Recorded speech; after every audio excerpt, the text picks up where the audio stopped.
Hello' everyone, মই আকৌ আন এটা ৰেচিপি লৈ আপোনালোকৰ মাজলৈ আহিলোঁ। মই ইয়াত দুটা ইনগ্ৰেডিয়েণ্ট মাত্ৰ লৈ পেলাই এটা খুব ধুনীয়া মিঠাই বুলি কয়, লাড়ু বুলি কয়, কি বুলি কয়, এতিয়া মই বনাব লৈছোঁ। সেয়া ড্ৰাই ককোনাট, মানে শুকান নাৰিকলৰ গুড়ি, এইটো কিনিব পায়, মই কিনি আনিছিলোঁ। সেয়ে মই 1.5 কাপ লৈছোঁ আৰু 1 কাপ কনডেন্স মিল্ক লৈ পেলাই সিহঁতি বনাম। যিহেতু আমি দিৱালী বুলি মিঠাই খুব কিনা যায়, সেই দিৱালী বুলি যদি মিঠাইবিধ ঘৰতে সহজতে বনাব পাৰোঁ, সেয়ে ট্ৰাই কৰিছোঁ মই। এয়া দেখিছেনে, 1.5 কাপ মই নাৰিকলৰ গুড়ি লৈছোঁ আৰু 1 কাপ মই কনডেন্স মিল্ক ল'ম।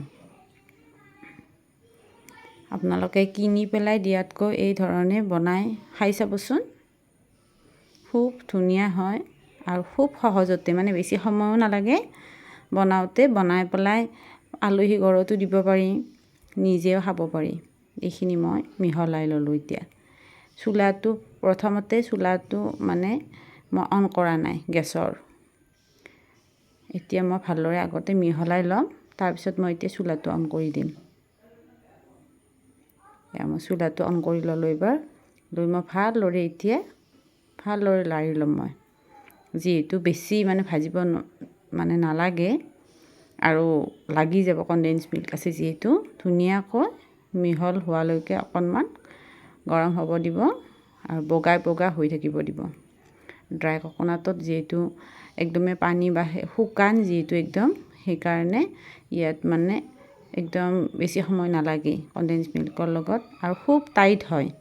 এইটো অকণমান ঠাণ্ডা হোৱাৰ পিছত নাৰিকলৰ লাড়ু বুলিও ক'ব পাৰি, এইটো খুব সহজতে বনাব পাৰি।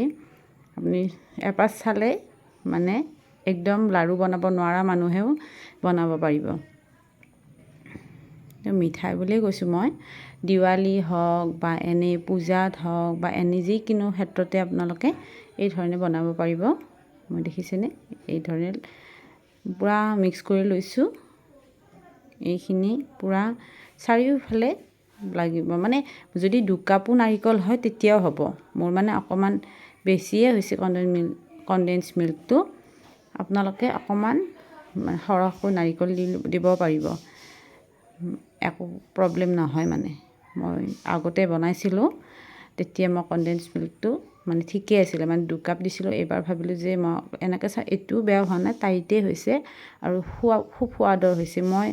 ইয়াত মই ইলাচি গুড়ি অকণমান ব্যৱহাৰ কৰিম, আপোনালোকে নকৰিলেও প্ৰব্লেম নাই। যদি টেষ্টটো হেৰি হয়, মানে ইলাচি গুড়িটো মই ভাল পাওঁ কাৰণে মই অকণমান ইয়াতে ব্যৱহাৰ কৰিম। এই ধৰণে মই লাৰি পেলাই, এতিয়া ঠাণ্ডা হৈছে, চুলা অফ কৰি দিছোঁ। দি এই ধৰণে আকৌ, যিহেতু পেনখন গৰম আছে, অকণমান লাৰি আছোঁ। যিহেতু ৰঙচুৱা কৰিব নালাগে, এই ধৰণে এতিয়া মই ইলাচি গুড়ি অকণমান ব্যৱহাৰ কৰিম ইয়াতে। মোৰ অকণমান বেছিকৈ পৰি গ'ল, অকণমান কমকৈ দিলেও কথা নাই, এতিয়া বগা হৈ থাকিব।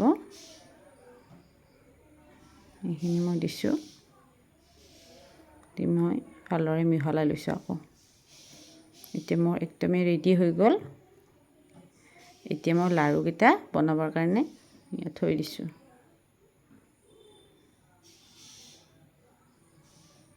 এই ধৰণে মই লাড়ুকেইটা বনাই ল'ম। খুব সহজতে আৰু খুব কম বস্তুৰে এই ধৰণে বনাব পাৰি আৰু খুব সোৱাদৰ হয়। এবাৰ বনাই খাই চাবচোন এই ধৰণে।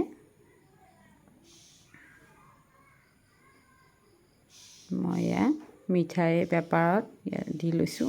এনেধৰণে আলহী ঘৰতো নিব পাৰিব, বা ঘৰত আলহী আহিলেও দিব পাৰি। আৰু দিৱালী যিহেতু আহি আছে, সেইকাৰণে এই ধৰণে আপোনালোকে পেক কৰি আলহীক গিফ্ট দিব পাৰিব। বনাই খাই চাবচোন। মই এইবিলাক আকৌ এনেকুৱা গোটেইকেইটা হৈ গ'ল। এতিয়া মই এটা ভাঙি দেখুৱাম। মানে এইটো গৰম আছে যিহেতু, মানে অলপ ঢিলা আছে।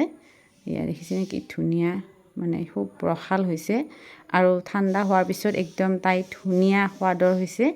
এবাৰ বনাই খাই চাব আৰু মোক জনাব। থেংক ইউ ফৰ ৱাচিং।